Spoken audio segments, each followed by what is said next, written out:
je me présente, c'est M. Taras. La dernière fois, j'ai rencontré que 2 étudiants dans la section, dimanche passé à 13h. Les étudiants sont parvenus à la salle T5. C'est pas grave, donc c'est pour ça qu'on a décidé d'aller vers des cours en ligne, parce que il y a un chevauchement dans mon emploi du temps de dimanche de 11h20 jusqu'à 14h30. J'ai décidé avec les téléphones. Donc, je n'ai pas pu déplacer les séances à jour. Et lorsque j'ai pu les déplacer, apparemment, ça n'arrange pas les études. Donc, c'est pas grave. Donc, on peut continuer à faire les cours en ligne. Mais pour cela, afin de rattraper les séances la semaine passée, il me faut au moins 2 séances en ligne supplémentaires. On va essayer de les faire au fur et à mesure de l'avancement, c'est-à-dire pas obligatoirement cette semaine, mais au fur et à mesure, c'est-à-dire au mois de novembre, bien avant les vacances de décembre, on doit ajouter 2 séances supplémentaires. Comme ça, on pourra faire beaucoup de choses en traitement des signaux. Donc, c'est un module qui traite les traitements des signaux. Donc, aujourd'hui, je veux présenter des généralités. On va parler de généralités sur les signaux. On va parler du signal lui-même, nature du signal, et quelles sont les lois qui sont appliquées par rapport à ces signaux pour lesquels on est obligé de faire des traitements de signaux pour pouvoir les récupérer ou bien les étudier ou bien même les utiliser dans certaines applications de communication, soit entre machine, soit entre machine et machine. Mais pour continuer, j'aimerais bien savoir, pour voir s'il y a des discontinuités dans la connexion, j'aimerais bien savoir si vous m'entendez. Donc, je demande à un des étudiants qui a un microphone de répondre, de me dire oui, on vous entend. Comme ça, je peux continuer.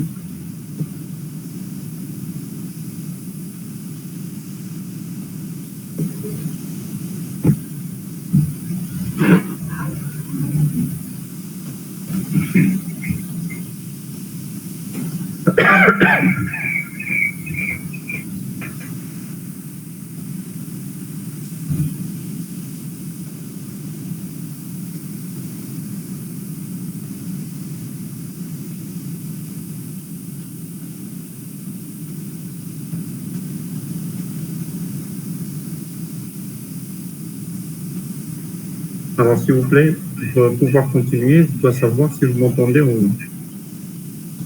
Ishaq, par exemple.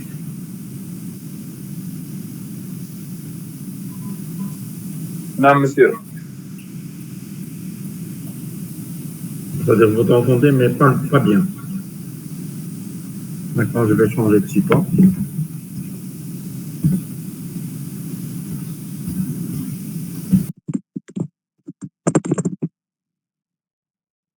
Ah, très bien. D'accord. Donc, je vais continuer donc. Alors, on va parler des généralités sur les signaux. Donc, à chaque fois, moi, je vais avancer, je vais expliquer. Bon, je vous demande de prendre un cahier et un stylo pour noter parce que sur le support de cours, il y a pas tous les détails que je vais donner. Donc, il faut à chaque fois noter. Lorsque je vous demande de noter une information, il faut là ou bien une définition, ou bien une théorie, il faut la noter. D'accord? Comme ça, lorsque vous allez recevoir le PDF, vous pouvez lui ajouter les notes que vous allez noter aujourd'hui. Bien. Donc d'abord, on va commencer par ce qu'on appelle les types des signaux. Donc il faut savoir qu'il y a 2 types de signaux qui sont utilisés par les gens de communication, que ce soit la communication homme-homme, homme-machine, ou bien machine-machine. Il y a des signaux qu'on appelle signaux déterministes et il y a des signaux aléatoires. D'accord? Alors d'abord, on va commencer par la définition d'un signal. C'est quoi? Un signal est un message simplifié qui est généralement codé, qui peut être transmis entre 2 entités, entre entité A et entité B. Donc en télécom, on dit abonné A et abonné B. Mais en industrie, on dit machine A et machine B. C'est-à-dire, mais ça veut dire la même chose parce que même en télécom, lorsqu'on dit abonné A et abonné B, le A, il communique avec le B via une machine qui est l'appareil téléphonique ou bien le laptop, bien une machine quelconque, d'accord? Une machine de transmission. Donc, finalement, même en télécom, la communication se fait entre deux machines, entre la machine A qui est reliée à l'abonné A et la machine B qui est reliée à l'abonné B. Mais pour vous, vous êtes en master G-Site, donc vous allez avoir ce module de traitement signal qui doit être orienté vers les applications industrielles. Donc, à ce moment-là, lorsque je dis entité A, veut dire machine A, d'accord? Et entité B veut dire machine B. La machine A doit communiquer avec la machine B. Les machines entre elles communiquent en utilisant un code bien déterminé. Ce code, il est simplifié par un signal. Donc, tout simplement, en finalité, on dit que la machine A communique avec la machine B en utilisant un signal. D'accord? Donc, ce signal maintenant, il peut avoir plusieurs formes. On a dit qu'il existe deux types. Il y a le signal déterministe et le signal aléatoire. Le signal déterministe, c'est celui qui possède un début et une fin. Il est déterminé dans un intervalle. Et généralement, les signaux déterministes sont périodiques. Donc, c'est-à-dire, lorsqu'ils commencent à l'instant T0, ils se terminent à l'instant T1, et puis ils se répètent à partir de l'instant T1 de la même forme avec laquelle il a commencé à l'instant T0. Donc, on dit signal déterministe périodique. D'accord? Tous les signaux qui sont déterministes sont périodiques. Et le deuxième type de signal, c'est un signal aléatoire. Donc, ce signal aléatoire, qu'est-ce qu'il veut dire? Il veut dire qu'il n'est pas périodique. D'accord? C'est-à-dire, il commence à l'instant T0, il se termine à l'instant T1, mais à l'instant T1, il commence, mais pas de la même forme, c'est-à-dire, il n'a pas la même forme que l'instant T0, ou bien la même valeur que l'instant T0. Donc, c'est-à-dire, il va commencer aléatoirement. Il peut commencer de la même forme que l'instant T0, mais généralement, il commence avec une autre forme. Et on dit que c'est un signal aléatoire. Donc, on ne peut pas savoir de quelle forme il est à l'instant T quelconque. Par contre, le signal déterministe, il est périodique. Donc, si on connaît le temps, on peut savoir la forme du signal. Tant qu'on connaît, bien sûr, le modèle mathématique du signal à la base, et tant qu'on connaît la période à laquelle il se répète le signal. Alors, parmi les signaux qui sont utilisés dans les transmissions de données entre deux entités ou bien entre deux machines, il existe des signaux qui sont sous forme d'objets, d'accord, ayant une forme particulière, c'est-à-dire la machine reçoit l'ordre selon un objet. Un objet veut dire, comme l'industrie, lorsqu'on est dans un monde industriel, bien dans une usine industrielle, le signal ayant la forme particulière, la forme d'un objet, ça peut prendre la forme de marteau, par exemple, un marteau, ou bien forme d'un couteau, ou bien d'un ciseau, une paire de ciseaux. C'est-à-dire, lorsque le marteau frappe sur une baguette, par exemple, ça, c'est un signal pour démarrer l'objet, pour démarrer la production, bien pour démarrer la machine. C'est-à-dire que la machine a donné un signal à une autre machine pour démarrer avec une frappe. Ou bien, tout simplement, lorsque l'ouvrier, c'est-à-dire les ouvriers, ou bien un ingénieur, ou bien un technicien de l'usine, lorsqu'il veut démarrer la machine, il appuie sur un interrupteur de démarrage.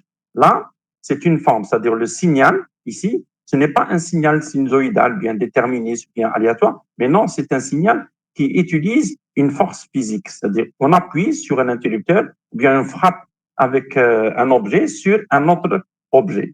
Ça c'est le premier type qui a été utilisé par l'industrie dans les années 40 ou bien les années 30 pour pouvoir démarrer des machines. Par la suite, il y a eu les signaux lumineux, d'accord, les signaux lumineux qui utilisent généralement de la lumière, ou bien le signal qui utilise l'électricité. Par exemple, comme ici dans la planche, vous avez le signal qui prend la forme d'un objet, le signal lumineux et le signal électrique. Il y a une forme plus récente qui est utilisée actuellement dans toutes les applications de transmission de données et qu'on appelle le signal électrique, d'accord? Signal électrique, ou bien, dans certaines applications, le signal lumineux, le laser. Donc, il y a la lumière qui est représentée par le laser et il y a le signal électrique qui est représenté par une forme de signal qui peut être sinusoïdal, carré ou triangulaire. Il faut noter, hein, s'il vous plaît, parce que ce n'est pas noté dans le document, mais j'ai fait exprès pour que les étudiants puissent suivre et écrire en même temps. Et si je vais un peu vite, il faut me le dire, il faut m'arrêter, il faut me dire, voilà, je n'ai pas compris, il faut répéter. D'accord? On a le temps pour l'essentiel que vous compreniez ce que je dis. Alors, je répète qu'on a dit que le signal est un message qui est codé, qui nous permet de communiquer entre deux entités différentes, distantes de au moins 1 mètre, ou là 10 centimètres, ou là n'importe. C'est-à-dire, il y a une distance physique entre les deux entités A et B, et cette distance peut être 1 kilomètre, peut être, c'est-à-dire 2 pays différents, dans 2 pays différents, peut être, ça dépend, hein, ça dépend de l'utilisation. C'est-à-dire, il y a une distance. Donc, un signal est un message qui est généralement codé et qui est simplifié et qui permet à deux entités de communiquer entre elles. Il existe plusieurs formes de signaux. Parmi les formes déterministes des signaux, on a les formes d'objets qui peuvent prendre l'objet, qui se répètent périodiquement. C'est-à-dire l'ouvrier, chaque matin, à 8 heures du matin, il appuie sur l'interrupteur tous les jours, il fait ça. Donc, ça veut dire que ça, c'est un type de signal. C'est-à-dire qu'il a donné l'ordre à la machine de démarrer par un signal qui est sa main qui a touché l'interrupteur. Donc, c'est une force physique qui a touché l'interrupteur. Et puis, il y a les signaux lumineux et les signaux électriques qui sont en développement conjoint depuis des années. Donc, on utilise depuis le 19e siècle, 20e siècle, on peut dire, on utilise le signal électrique. Et puis, depuis la fin du 20e siècle et le début du 21e siècle, on utilise l'électrique et le lumineux. Lumineux, c'est-à-dire c'est de la lumière, ou bien, généralement, ce qui est appliqué dans la transmission de données, c'est les lasers. Et là, il utilise un support qu'on appelle fibre optique. Par contre, l'électrique, non. L'électrique, c'est un signal qui peut être, qui utilise l'électron pour le déplacement, d'accord, et qui peut être sinusoïdal, qui peut être carré, qui peut être triangulaire, l'essentiel, ou bien qui peut prendre une forme quelconque, comme le Dirac, comme la forme d'une porte, la forme pi, qu'on appelle pi, etc. Donc, il y a plusieurs formes de signaux déterministes qui sont utilisés dans l'électricité, dans la transmission de données, en utilisant le signal électrique. Et l'essentiel dans tout ça, c'est que les signaux doivent être déterministes et doivent être périodiques. D'accord? Alors, le signal électrique, il utilise, comme on a dit, l'électron pour se déplacer. Le signal lumineux, qui utilise le laser, utilise le photon pour le déplacement, pas l'électron. Donc, l'électron, c'est un objet, c'est une charge qui est négative dans l'électronique, et le photon est une charge qui est équivalente à l'électron, mais sauf qu'elle est positive. Au lieu qu'elle soit négative, elle est positive. Donc, il y a une différence entre les deux. Le photon est beaucoup, beaucoup plus rapide que l'électron. Le photon, il suit la vitesse de la lumière. Par contre, l'électron, il suit la vitesse du Coulomb. Coulomb, c'est un physicien français qui a pu déterminer la vitesse de déplacement d'un électron. Et il a donné sa formule qu'on appelle la formule de Coulomb, la formule qui permet de calculer la mobilité, bien la vitesse de déplacement des électrons dans les matériaux tels que le cuivre, c'est-à-dire dans le matériau conducteur tel que le cuivre. Par contre, la lumière, non, la lumière, elle suit une autre vitesse qu'on appelle la vitesse de la lumière, parce que c'est des photons qui se déplacent sur un support qu'on appelle actuellement la fibre optique, ou bien c'est des supports de verre, ou bien même dans l'espace, comme ça, dans le faisceau hertzien, la lumière peut se déplacer, elle peut se propager partout dans la chambre. C'est-à-dire, lorsque vous allumez une lampe, la lumière se propage dans la chambre partout. Mais on peut guider cette lumière par un tuyau en verre qu'on appelle fibre optique. D'accord? On peut la guider. Donc, la lumière peut se déplacer d'un point A à un point B en suivant la vitesse de la lumière. Donc, le signal lumineux est beaucoup, beaucoup, beaucoup plus rapide que le signal électronique, le signal électrique qui utilise l'électron. Mais les scientifiques, jusqu'à présent, c'est-à-dire tous les scientifiques, tous les utilisateurs des traitements de signal, utilisent le signal sinusoïdal comme un paramètre, bien comme un signal,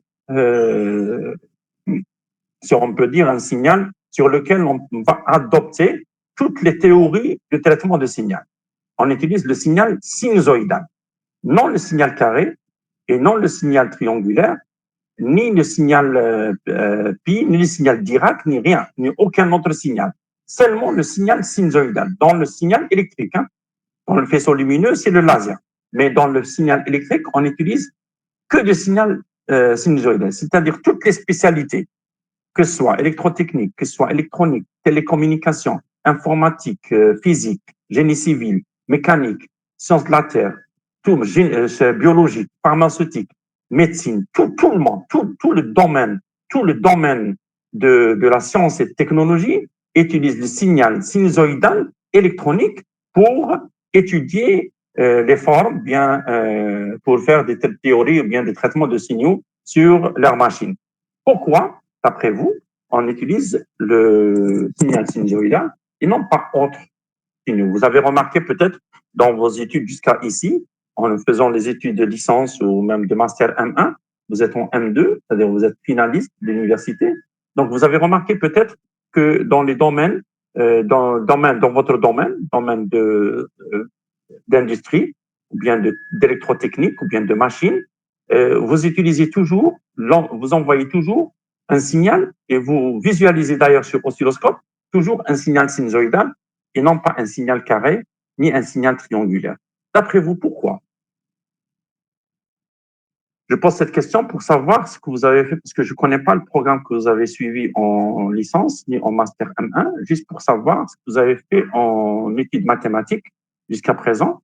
C'est-à-dire mathématiquement, ça a un sens, le choix les scientifiques, quelle que soit la spécialité, hein, je répète, pas seulement l'électrotechnique comme vous, même l'électronique, instrumentation, système embarqué, réseau et télécom, système télécom, radio, et biologie, médecine, toutes les spécialités de la science utilisent le signal sinusoïdal comme un support de transport de l'information.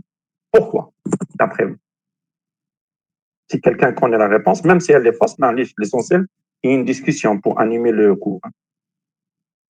Je m'y couche unidirectionnelle. Je répète la question, peut-être ma semaine. Alors, je disais que toutes les sciences et les technologies, actuellement, et même depuis le 19e siècle, la fin du 10e siècle, et le début du 20e siècle, utilisent la forme du signal sinusoïdal pour transporter l'information d'un point A à un point B. D'après vous, pourquoi on a choisi le signal sinusoïdal? Pourquoi pas le signal carré? Pourquoi pas le signal triangulaire? À l'aise essentiellement le signal sinusoïdal.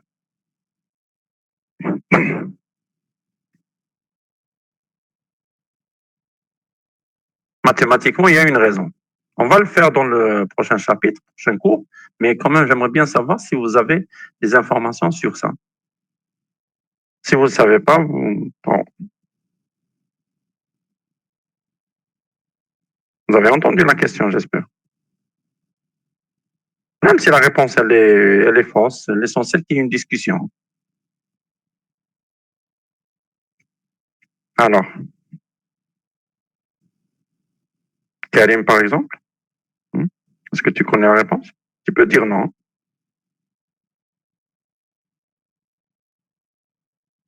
Aucune idée. Non. Un autre étudiant, Amrani, par exemple, parce qu'ils sont affichés devant moi sur l'écran. Donc, Amrani est connecté au loop. Tu connais Amrani? Oui. Oui, parce qu'il est simple à manipuler mathématiquement, mais je peux te dire que le sinusoïdal, la fonction de tau, c'est f de t est égal à sinus oméga t. Oméga, c'est la période. T, petit t, c'est le temps, d'accord? Et A, c'est l'amplitude. Mais il y a une fonction sinus. D'après mes connaissances, en tant qu'enseignant, les étudiants détestent la trigonométrie parce qu'elle est difficile dans les calculs. Donc, si vous dites facile à manipuler mathématiquement, je doute, parce que là, il y a une sinus ou bien cosinus. La fonction sinus, la fonction cosinus, malgré qu'elle suit des lois fixes sur le tableau de trigonométrie, mais quand même, elle reste toujours classés en difficulté. Deuxième, premier, c'est l'intégrale. Deuxième, c'est la trigonométrie. Les intégrales, difficiles par rapport aux étudiants et par rapport aux utilisateurs de signaux qui ne sont pas des mathématiciens. Et deuxième, en difficulté, position numéro 2, c'est trigonométrie. Donc, la fonction sinus, elle n'est pas facile mathématiquement.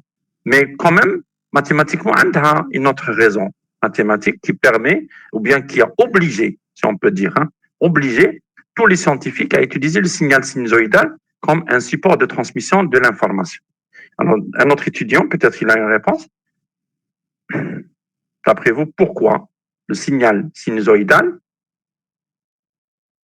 est utilisé dans toutes les transmissions et dans toutes les applications qui utilisent la transmission de données ou bien affichage d'informations, même les rayons X, les radiorayons X, ou bien les rayons de l'IRM, par exemple, en médecine, ou bien même les applications des formules chimiques, d'accord, soit en hydrocarbures, soit en pharmacie, soit en biologie, soit en chimie, même les applications physiques qui utilisent des signaux pour pouvoir démarrer une machine ou bien arrêter une machine, même les applications de télécom, de transport d'informations et de la parole, et même les applications de sciences de la Terre et des applications de mécanique, toutes les applications utilisent le signal sinusoïdal comme support de transmission, comme support d'information. D'après vous, pourquoi? Il y a 16 participants. Ramzi nous a quittés, Merdish. D'accord. C'est peut-être les fonctions sinusoïdales sont les plus faciles à manipuler. Oui, elle est plus facile à manipuler, mais pourquoi elle est plus facile? Sinusoïdale, on a dit mathématiquement, elle est difficile. Mais quand même, elle est plus facile. C'est un paradoxe. Elle est difficile mathématiquement, mais elle est facile à manipuler. Mais pourquoi elle est facile à manipuler? Le signal carré, par exemple, il n'est pas facile à manipuler.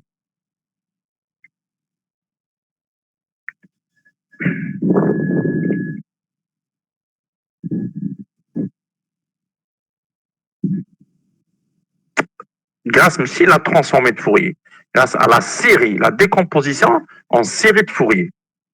Alors, très bien, Karim, merci. Avec ça, tu as fait un effort, et tu as cherché, tu as trouvé une réponse.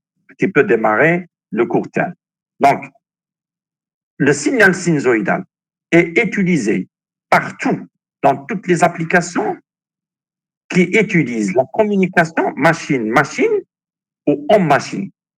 On utilise le signal sinusoïdal à cause de Fourier. Fourier, Joseph Fourier, c'est un mathématicien et physicien et philosophe en même temps, qui est né en 1786, je pense, et qui est décédé en 1800, c'est-à-dire au début du 19e siècle, 1829-24, comme ça, d'accord? C'est-à-dire il a vécu à la fin du 18e et au début du 19e siècle. C'est un philosophe mathématicien qui ne connaissait pas l'électronique, parce que l'électronique a vu le jour au début du 20e siècle, d'accord, avec Maxwell et Poisson et Einstein et Bohr, etc., les prix Nobel qui ont révolutionné le monde avec l'électronique et l'électricité, bien sûr, l'électrotechnique, etc., qui a suivi par la suite, et qui ne connaissaient rien en lumière, parce que à cette époque-là, même la lumière qu'on connaît maintenant, elle n'existait pas. Ils utilisaient les bougies pour allumer la lumière le soir chez eux. Donc même la lumière telle à la forme qu'on connaît maintenant, avec les faisceaux laser, etc., ils ne connaissaient pas. Mais malgré ça, Joseph Fourier, qui est un génie pour moi, il a révolutionné le monde industriel et le monde scientifique par sa décomposition en série de Fourier mathématiques. La décomposition en série de Fourier, elle donne beaucoup d'informations. On va la voir le prochain cours, Inch'Allah, parce qu'on va faire la décomposition en série de Fourier en détail. Mais je vais vous donner des généralités, parce qu'aujourd'hui, c'est des généralités. Je vais vous donner une généralité pour vous guider, pour pouvoir me suivre. D'accord? Alors, regarde, écoutez-moi. Dans la décomposition en série de Fourier des signaux, Fourier a dit que le signal doit être d'abord déterministe et périodique pour qu'on puisse faire une décomposition en série de Fourier. Alors, dans la décomposition en série de Fourier, mathématiquement, lorsqu'on calcule, on va trouver des coefficients qu'on appelle coefficients de Fourier, qui ont pris son nom. Donc, le scientifique Ada, pour moi, c'est un génie. Fourier, c'est un génie que la Terre a connu, et c'est lui, peut-être, qui a développé toutes les sciences actuelles. C'est à cause de lui. Donc, il a beaucoup d'informations, il a beaucoup de théories. Parmi les théories, c'est la décomposition en série de Fourier, c'est la première. Et puis, il l'a transformée en série de Fourier. On va lire tout à l'heure. Et puis, il l'a transformée rapide de série de Fourier. وانا نقول لكم راك في الديبي تاع ال 19e siècle, ماشي في لافان, ماشي في ال 20e siècle, ماشي في ال 21e siècle اللي رانا فيه دركا. Ça fait maintenant 2 siècles avant, il y a une personne qui pensait au développement électronique, informatique et technologique actuel. En suivant, parce que jusqu'à présent, on utilise toutes les lois et toutes les théories de Fourier. Alors je répète, dans la décomposition en série de Fourier, Fourier a dit que lorsqu'on fait les calculs, on va trouver des coefficients. Il y a 3 coefficients. Notez. A0, AN et BN. D'accord? Les coefficients de Fourier que Fourier a calculés pour chaque coefficient, on doit informer qu'on va voir la séance prochaine, qu'on calme les formules dans la décomposition en série de Fourier. D'accord? Alors, le A0, il représente le coefficient ADA, le A0, il représente la forme continue du signal. Thomas, en électrotechnique, vous utilisez pratiquement tout le temps des signaux continus. D'accord? Donc, vous utilisez dans la décomposition en série de Fourier, vous utilisez le coefficient A0 beaucoup plus que les AN et BN. AN et BN sont utilisés pour des applications de transmission de données, parce que vous communiquez entre deux machines. Mais généralement, Thomas, vous utilisez le signal continu, d'accord, pour les applications de TACOM. Il y a aussi utilisation alternative, mais beaucoup plus signal continu. Le signal continu index, et j'ai mis signal alternatif sinusoïdal seulement en prenant la composante A0, ou bien le coefficient A0 de la décomposition en série de Fourier du signal lui-même. D'accord? Donc, on a un signal quelconque, il est périodique, de période T, en calculant A0, qui est 1 sur T intégrale entre 0 à T de f de T dt. Lorsqu'on fait le calcul de cette intégrale, on va trouver A0, la valeur de A0, qui est une valeur positive généralement. Et donc, si on va la placer sur le repère, on va la trouver sur l'axe x égale à 0, ou bien t égale à 0, horizontal. Donc, elle va prendre une valeur y quelconque, qui est calculée selon la valeur de A0, mais qui est positionnée à l'instant t0, à l'instant 0, pardon, c'est-à-dire à l'origine du repère orthonorme. La forme continue, elle existe dans tous les signaux, que ce soit rectangulaire, que ce soit sinusoïdal, que ce soit n'importe quel signal, on a la forme continue, on a la valeur continue, et puis la valeur alternative. La valeur alternative, on calcule le coefficient AN et le coefficient BN. Le coefficient AN, on va le voir en détail la semaine prochaine. Le coefficient AN, sont calculés pour les signaux pairs. Le coefficient BN sont calculés pour les signaux impairs. Donc, coefficient AN est de la forme cosinus, le coefficient BN est de la forme sinus, parce que wahda pair, wahda impair. D'accord? Les deux fonctions sont paires et impaires. C'est Fourier qui l'a dit. D'accord? Donc, lorsqu'on calcule le coefficient AN ou bien BN, ça dépend du signal tana, il est pair ou impair, ou bien dans le signal ni pair ni impair, on va calculer les deux, AN et BN, d'accord? On va trouver ce qu'on appelle les harmoniques de Fourier. Les coefficients AN qui ils vont se positionner à des fréquences qui sont distantes. La distance entre fréquence et fréquence est égale à la période du signal. Le signal a une période, parce qu'on a le signal, lazim est périodique. A une période T. Donc, la période, l'inverse, c'est la fréquence. Donc, de la fréquence F1, ça a l'harmonique l'oula, numéro 1, pour le coefficient A1, pour n égale à 1. Pour n égale à 2, de la fréquence 2F1, 2 fois la fréquence du signal. Pour n égale à 3, de la fréquence 3F1. À chaque fois, on augmente la fréquence. Voilà. Donc, Adna A0, c'est la valeur continue. La valeur A1, à la fréquence du signal, elle s'appelle l'harmonique fondamentale, qui a toutes les informations du signal. D'accord? Et puis, à la fréquence F2, F1 et 3, F2, ce sont les harmoniques du signal. Alors, lorsque Fourier a fait les calculs, il a fait une découverte qui a révolutionné le monde. La découverte, c'est que le signal sinusoïdal, c'est le seul signal. Le signal f de t est égal à sinus oméga t. C'est le signal sinusoïdal. C'est le seul signal dont la décomposition en série de Fourier t'atteint la forme continue à 0 et le fondamental. Les autres A, c'est-à-dire A2, A3, A4, sont tous nuls. D'accord?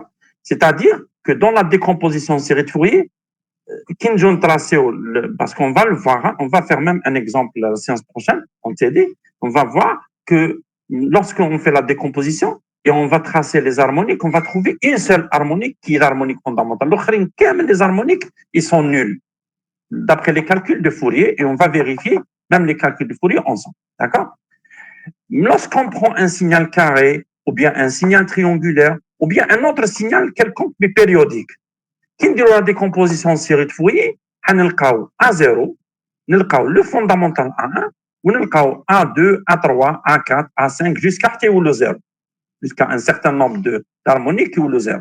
Donc, le nombre d'harmoniques de signal sinusoïdal est égal à 1, il y a l'harmonique fondamentale. Le nombre d'harmoniques les autres signaux est égal à l'harmonique fondamentale plus les autres harmoniques. Donc, finalement, d'après Fourier, il a découvert ça, il a déduit quelque chose. Il a dit que les signaux carrés, ou bien signal triangulaire, ou bien n'importe quel signal périodique, c'est la somme, il représente la somme de plusieurs signaux sinusoïdaux. Parce que lequel de chaque harmonique, qui a l'harmonique fondamentale d'un signal sinusoïdal, par exemple, le signal carré est égal à un signal sinusoïdal d'amplitude A1, il y a le fondamental, plus un signal sinusoïdal d'amplitude A2, il y a la deuxième harmonique, plus le signal sinusoïdal d'amplitude A3, il y a le coefficient de Fourier A3 qu'on a calculé, etc. Donc, c'est-à-dire le signal carré, c'est la somme de plusieurs signaux sinusoïdaux. Le signal triangulaire, aussi, lorsqu'il a fait la décomposition, il a trouvé que le signal sinusoïdal, triangulaire, est la somme de plusieurs signaux sinusoïdaux. Donc, finalement, le signal sinusoïdal, le signal carré, le signal triangulaire, ou bien n'importe quel signal autre que le signal sinusoïdal, c'est la somme de plusieurs signaux sinusoïdaux. Donc, à quoi sert d'appliquer un signal carré, un signal triangulaire dans lequel on va trouver plusieurs signaux sinusoïdaux et de laisser le signal sinusoïdal qui atteint la forme harmonique wahda, qui est le fondamental, où il y a la base de toutes les informations, où il y a les transmetteurs. Ça, c'est premièrement. Deuxièmement, dans la décomposition, oui. Non, mais parce que je suis en train d'expliquer sur le slide de signal.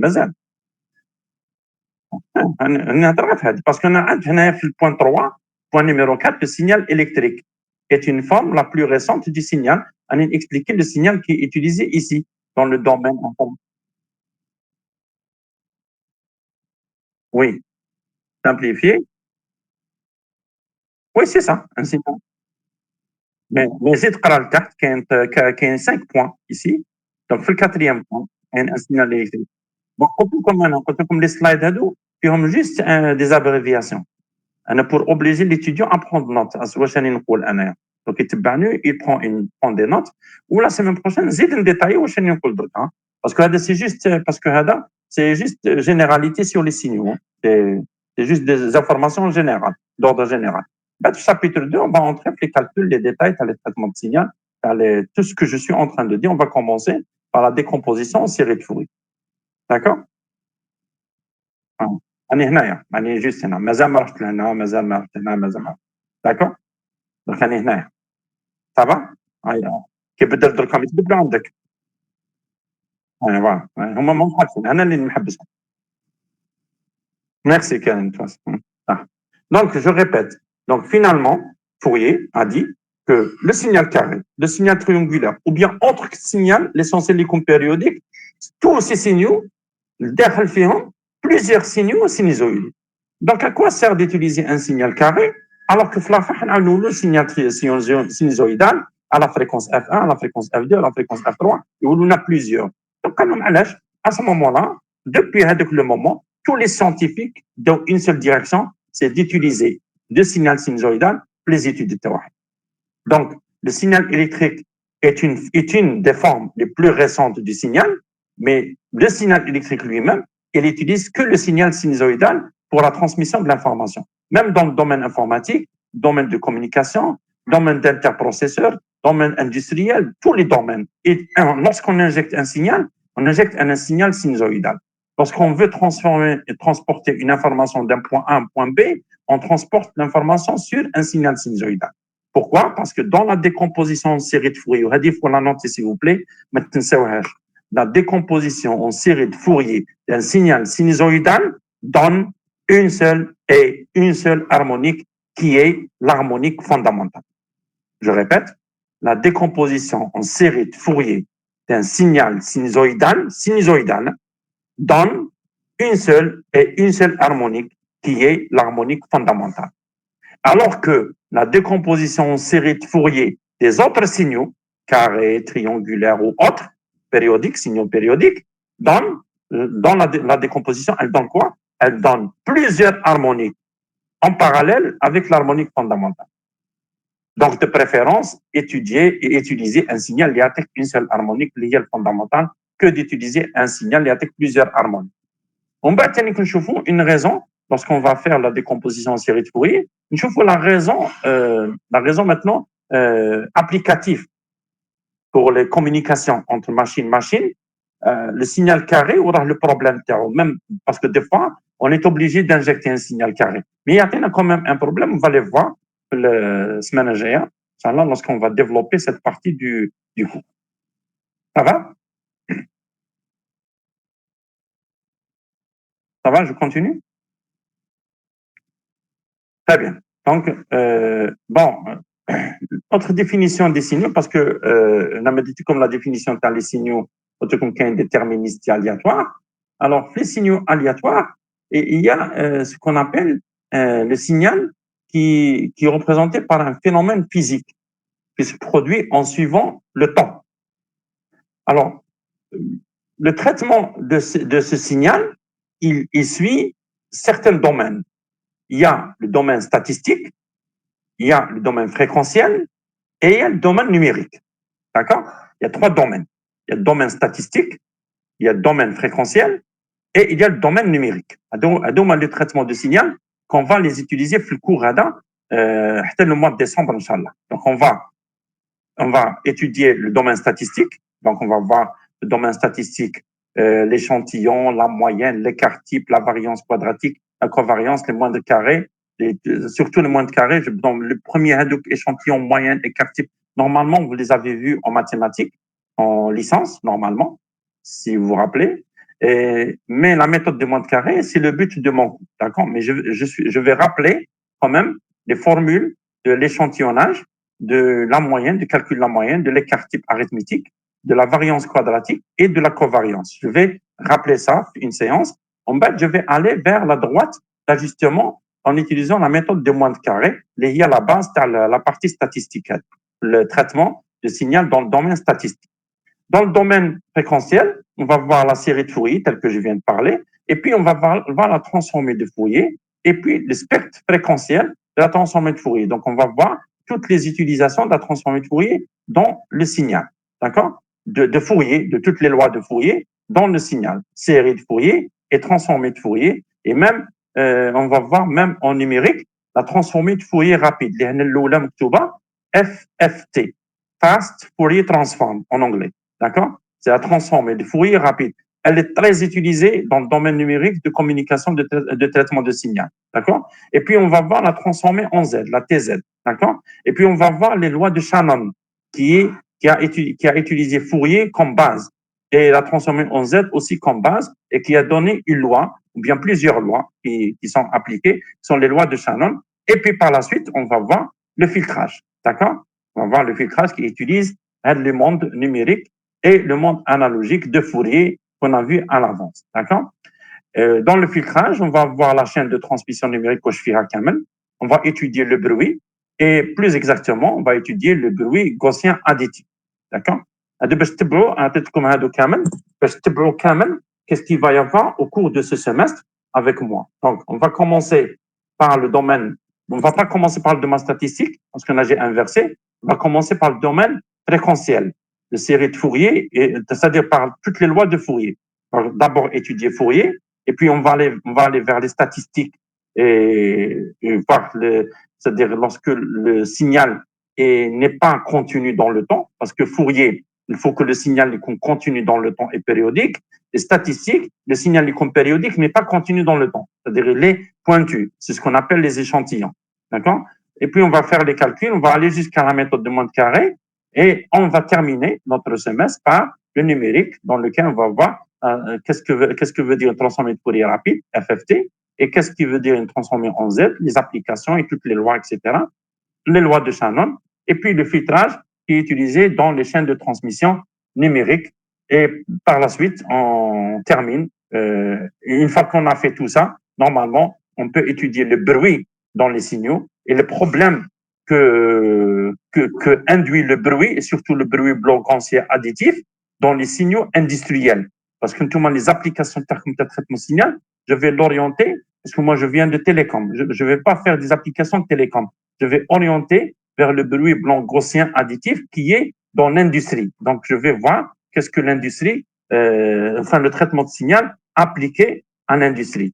Donc, normalement, à la fin de semestre, nous le traitement de signal, comment on fait, quelle est la transformée, ou bien quel est le domaine, ou bien quel est l'échantillonnage qu'on doit faire, ou bien quelles sont les lois qu'on doit appliquer pour traiter un signal dans n'importe quelle situation où on se trouve en industrie lorsque vous êtes obligé de communiquer une machine avec une autre machine, lorsque deux machines doivent communiquer, et c'est le cas de toutes les industriels et tous les industriels, et toutes les usines qui sont installées partout dans le monde, parce que c'est des machines qui communiquent avec des machines.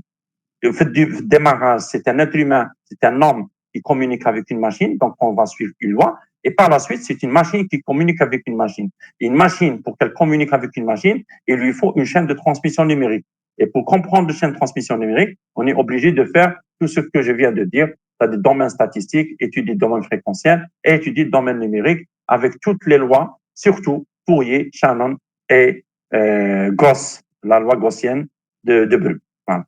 Donc, je pense que j'ai résumé un petit peu, je me dire comme dans pour vous mettre à l'image, c'est-à-dire sur ce qui vous attend par ce module. Et à chaque fois, lorsque je vais faire quelque chose pendant le cours, si vous l'avez déjà fait, c'est pas grave. Hein, si vous l'avez déjà vu en licence, c'est pas grave, on va le répéter. Je sais qu'il y a certains détails qui m'a fait le statistique, l'échantillonnage moyen, écart type. Je vais aller rapidement, les formules, les applications directes. C'est pas la peine de faire les détails parce que normalement, quand on fait les mathématiques L3, normalement, les statistiques. Mais معليش, on peut faire un rappel juste pour les utiliser parce que j'ai besoin de tout ça pour les utiliser pour la méthode des moins de carré. Même Fourier, peut-être la série de Fourier de tout en mathématiques en deuxième année ou bien en première année. Et je vais faire aussi un rappel sur la transformée de Fourier, mais ça veut dire orientation, application, traitement de signal pour l'industrie. D'accord? Mais la transformée de Fourier et le spectre fréquentiel, je vais détailler parce que c'est un monde peut-être nouveau pour vous. D'accord?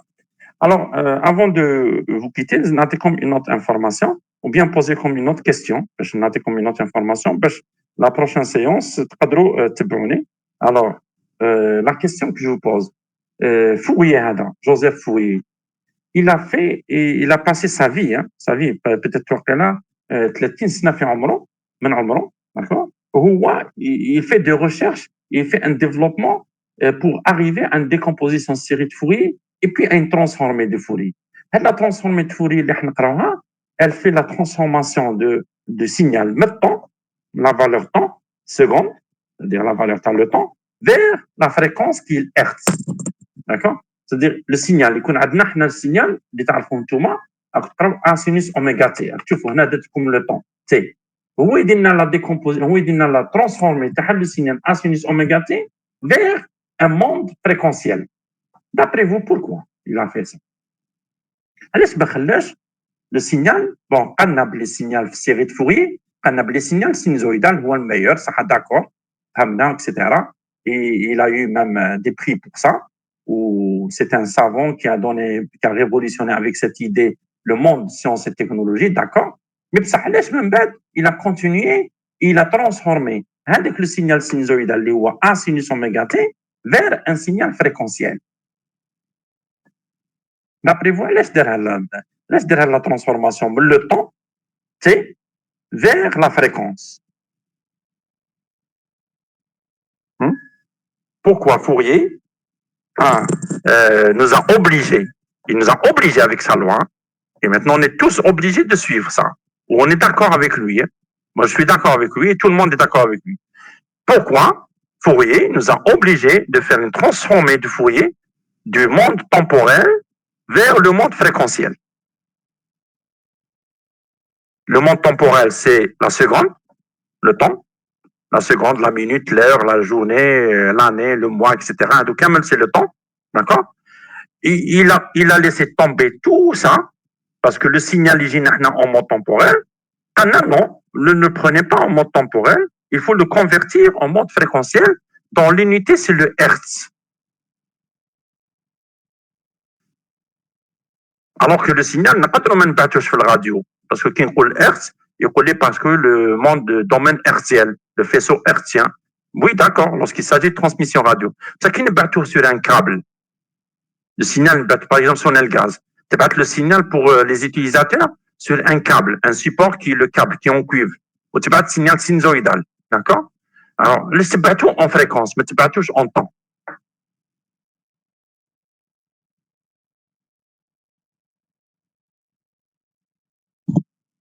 Non. Non. Avec le temps, on peut améliorer mieux. Tu as l'oscilloscope. Tu as visualiser l'oscilloscope. Visualiser le signal sinusoïdal. Ça te fait la base de temps. Tu manipules le temps.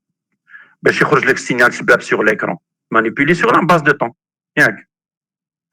Manipuler sur l'amplitude, bien sûr. Mais l'amplitude, c'est l'axe horizontal. Manipuler sur la base de temps. Tu trouves la période de la base de temps. D'accord? Donc, en temporel, on manipule mieux qu'en fréquence. Chacun a une autre raison. Une autre raison qui est philosophique, bien sûr, parce que Fourier est un philosophe à la base. Vous avez dit comme Joseph Fourier, Shannon, Gauss, Albert Einstein, Maxwell, Poisson, Zed, Shannon, déjà, d'autres qu'on va utiliser, peut-être d'autres scientifiques.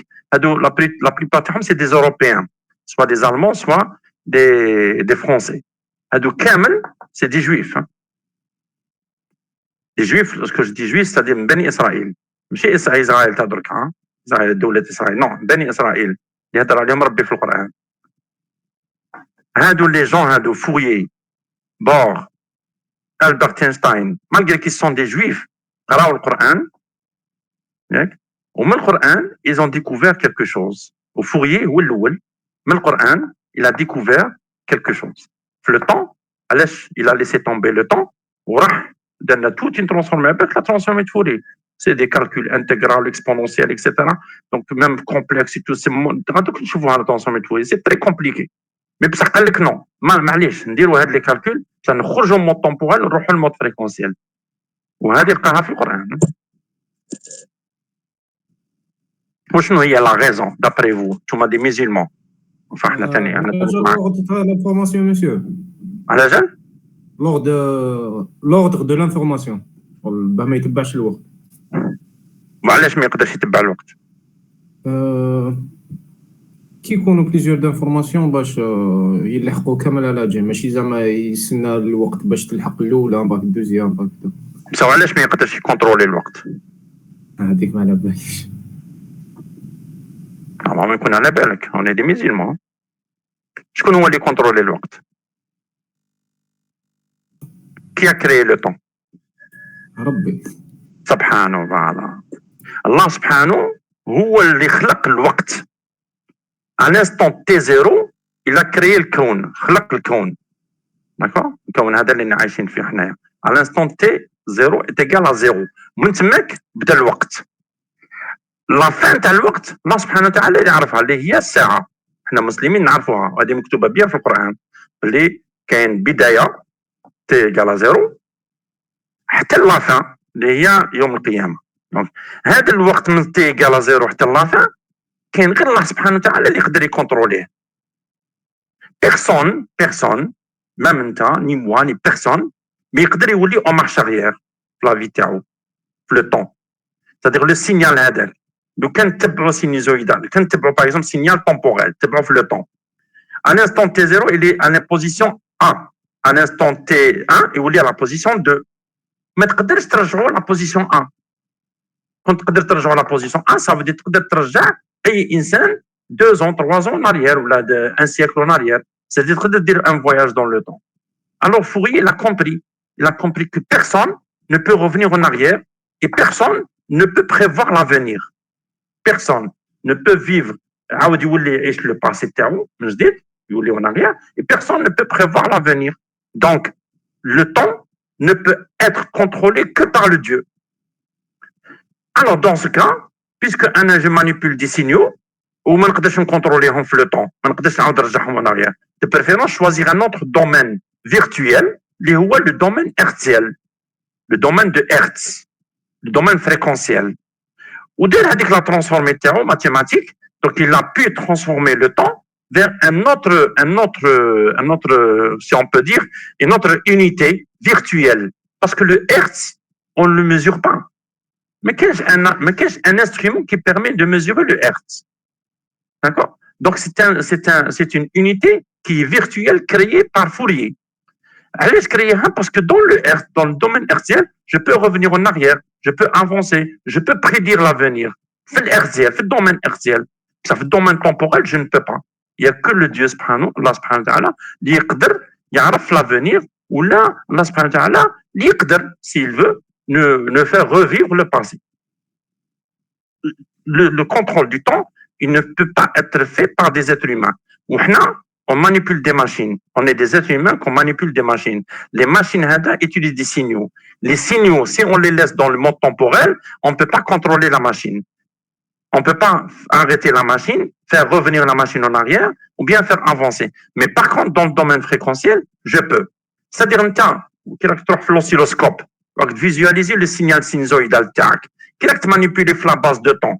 هما داروا لك في لا باز دو طون هذيك لا توش اللي داروها لك اللي تمانيبيليها كتبين لك ميلي سكوند داكور كتبين لك 1 ميلي سكوند 5 ميلي سكوند 10 ميلي سكوند بصح كي تدورها لداخل هي اون ترانسفورمي دو فوريي اللي تمانيبيلي لي فريكونس داخل لوسيلوسكوب دونك انت تمانيبيلي لو طون باسكو انت tu maîtrises le temps dans ton cerveau تعرف تقرا لو طون باسكو لو hertz c'est virtuel mais la machine لداخل elle ne fonctionne qu'avec le hertz. Donc, elle doit faire la transformée de Fourier car la touche l'interbogita, la touche du 1 milliseconde vers 5 millisecondes, la machine, bien la carte électronique, elle va convertir le signal, من 1 à 10 millisecondes, elle va le convertir en hertz باش تقدر communiquer avec l'écran, afficher la sinusoïde sur l'écran. Sinon, elle ne pourra jamais afficher la sinusoïde en temps. Il y a l'écran comme tracé par l'être humain, c'est-à-dire c'est des quadratures, mais c'est un repère tracé par l'être humain ou quelques secondes, mais il y a la machine non, la carte électronique, elle fait la transformée de Fourier pour afficher le signal.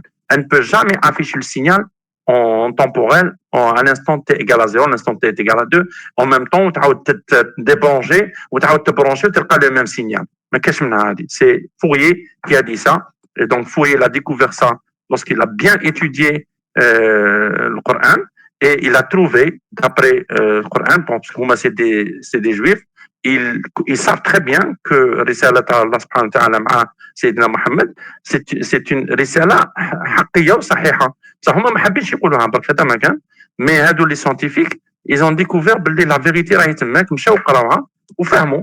في الاول كانوا غالطين، كانوا يخدموا بلو طون ما كان يمشي لهم والو، بعد كي دار لهم فوري ترانسفورمي دو فوري انجكتوها في لي كارت تاعهم ولا كلشي يمشي لهم، ومن بعد ديكوفرت ولاو وحده مره وحده، شانون غروس اكسيتيرا باكسويل بواسون بور اينشتاين هادو كامل ايزون سويفي فوري باسكو فوري عطا لهم هاد لانفورماسيون، قال لهم انساو لو طون وروحوا لو دومين ارتزيال دوك vous allez réussir. هو توفى 1824 جو بونس، ومن بعد il a laissé sa thèse après lui qui a révolutionné اللي لحقنا دركا رانا في لي كومونيكاسيون فيديو en temps réel، رانا في l'électronique avancée، on a la 6e génération en téléphonie, etc. Donc, même l'industrie, on a fait l'industrie 4. Maintenant, c'est 4e génération à cause de ce que Fourier a dit, puisqu'on a suivi le monde fréquentiel, on a pu développer toutes ces machines, toutes ces sciences, etc. Donc, ce que vous allez faire avec moi, c'est très important par rapport à votre spécialité. Donc, la transformée de Fourier a dit, bon, premièrement, la décomposition série Fourier pour comprendre, et puis la transformée de Fourier, et puis les spectres fréquentiels sont très importants en parallèle avec le numérique et en parallèle avec les statistiques. Donc, on va voir les 3 mondes de signal et qu'est-ce que ça va donner et qu'est-ce qu'on va tirer comme conclusion à partir de ça. Est-ce que vous avez des questions?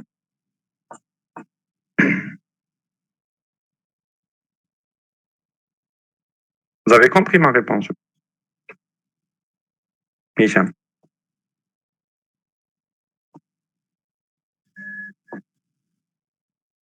Très bien, donc si vous n'avez pas de questions, on arrête le cours ici aujourd'hui, d'accord? Et la prochaine, Inch'Allah. Donc, je vais demander au délégué, donc je ne sais pas s'il est là, le délégué. Ok, non? Oui, oui, je suis là. Ah, Hicham, voilà, tu es là. Alors, je vais te demander, parce que on a besoin d'une autre séance, d'accord? Si c'est possible de la semaine, organiser une autre séance, qui va à 19h. Évitez pas que le lundi, mardi, mercredi, parce que maintenant, à 19h, on est à l'extérieur. Mais par exemple, jeudi prochain, si vous n'avez rien à 19h, on fait une séance à 19h, jeudi prochain. Je vais avec les camarades pour obtenir une réponse par mail. Jeudi prochain, monsieur, on a un cours de M. Fiala. À quelle heure? Vous allez commencer à 19h, le cours? Ouais. 19h.